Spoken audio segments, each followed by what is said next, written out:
కొత్త కొత్త పేర్లతో మేము అధికారంలోకి వస్తే రెడ్ బుక్ పాలన అమలు చేస్తాం, ఇప్పుడు మేము చేస్తుండేది రెడ్ బుక్ రాజ్యాంగాన్ని అమలు చేస్తాం అన్నటువంటి మాటలు మాట్లాడుతూ అత్యంత ఘోరంగా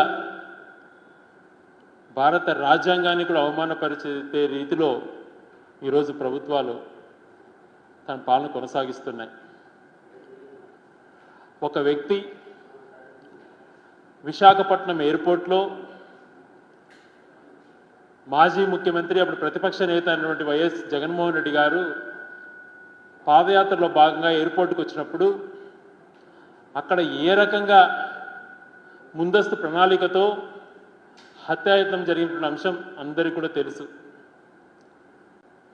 వాడినటువంటి ఆయుధం దగ్గర నుంచి వాళ్ళు ఏ రకంగా తనను అంతమొందించాలా అన్నటువంటి ప్రణాళిక రూపొందించారో ఆ రోజు మనం చూసాం.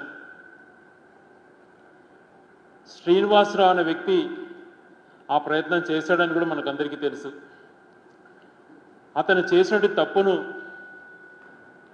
ఆ రోజు సరైన రీతిలో ఖండించకపోగా హేళనగా చేస్తూ వాడిన ఆయుధాన్ని వేరే రకంగా మాట్లాడుతూ ఆ ప్రయత్నం హేళనగా చేస్తూ కేసు నీరుగారే ప్రయత్నం చేశారు. అప్పుడు ఎన్నికల సమయంలో కానీ మన ఎన్నికల సమయంలో కానీ వాళ్ళ ఇంటికి టీడీపీ నాయకులు వెళ్ళటం,